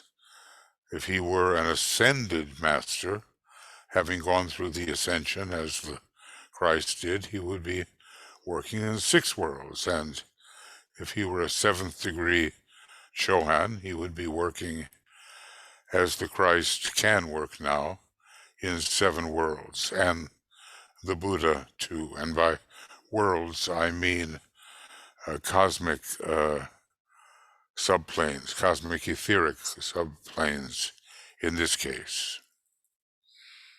By going on with TK, by a process of withdrawal, of occult abstraction, and of concentration upon the telepathic cult, or cultivation, really, the whole science of telepathy as a seed of future racial potency can be developed and understood. And this is now going forward. Okay, by a process of withdrawal, of occult abstraction, as it is called, and of concentration upon the telepathic cult with all that has been imparted to us. See, we can read something, but keeping its importance in mind is more difficult than simply reading. The whole science of telepathy as a seed of future racial potency can be developed and understood. Future telepathy as the seed of future racial potency. Okay, and it's happening. This is, excuse me.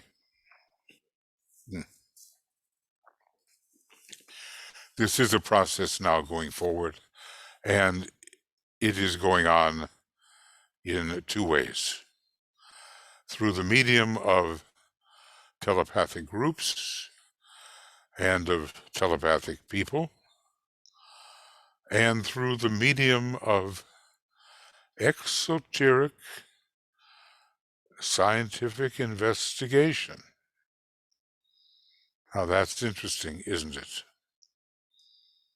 Because the scientists, we're told, are the true occultists.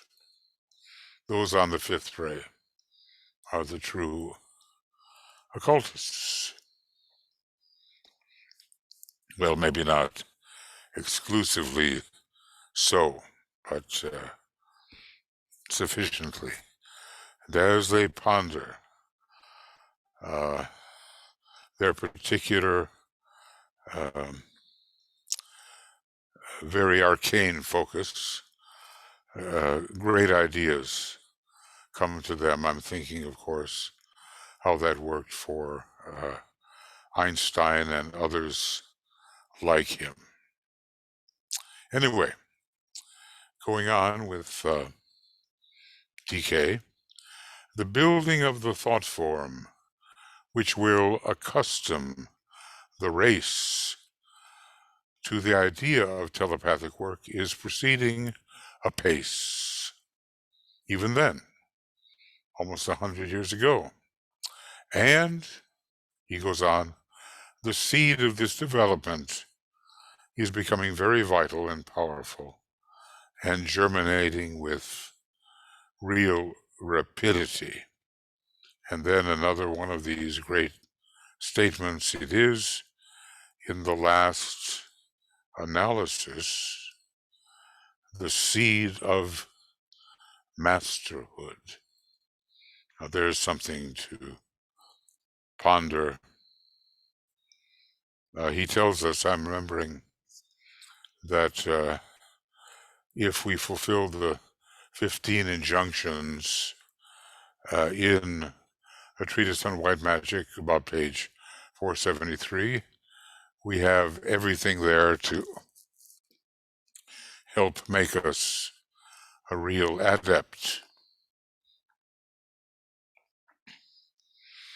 And here he's telling us that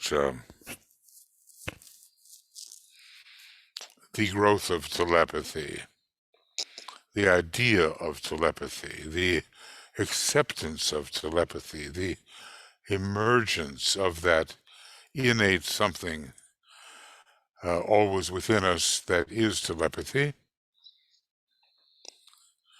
is the seed of masterhood. Okay, friends, well, I guess I made it to page 37.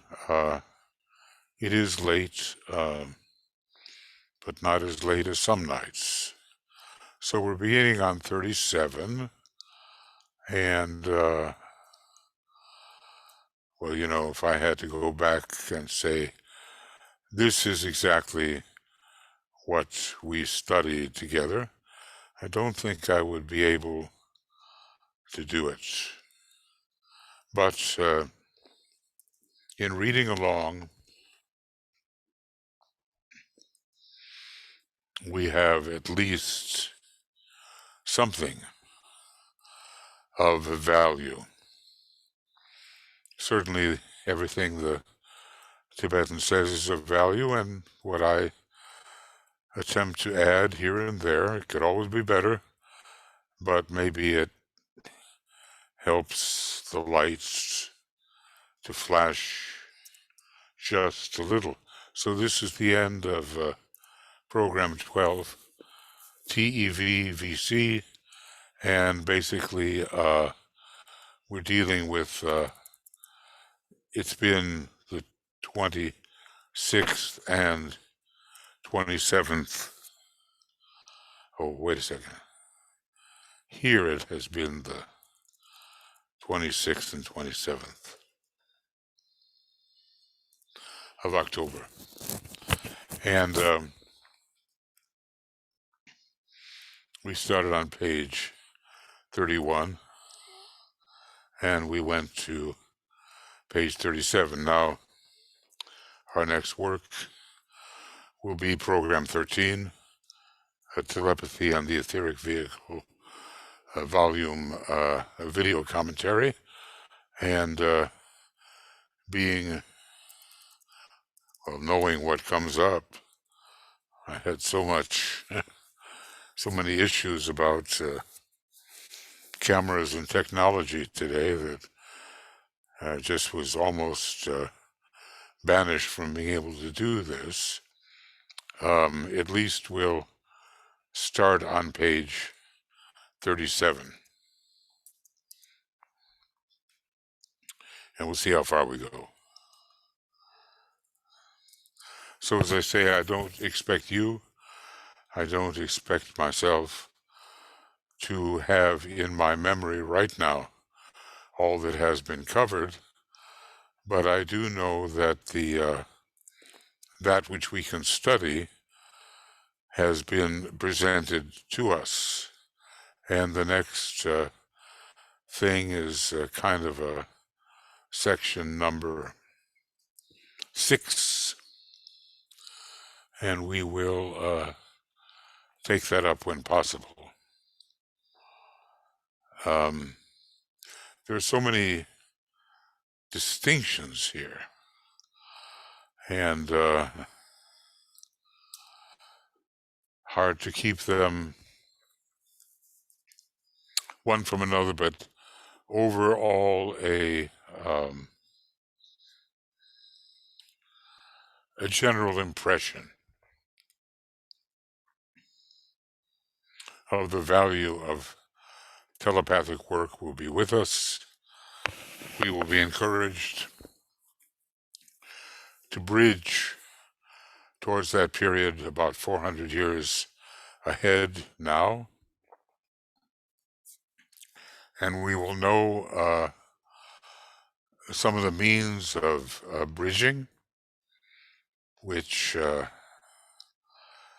that's an important type of knowledge, and then we can make a decision. do we want to do this?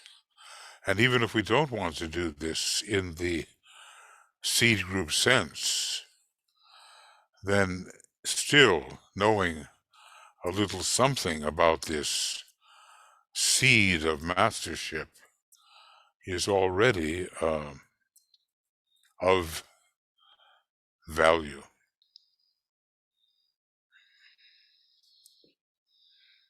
So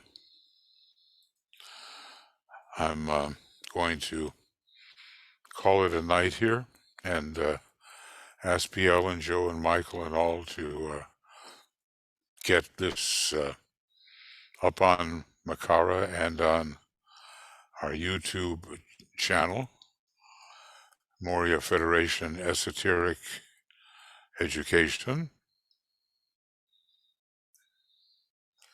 And I'm going to wish you a successful study in general and successful meditations arising from such study. Okay. Well, that'll be it. Lots of love, many blessings from all of us as we proceed in enhancing our usefulness to the divine plan.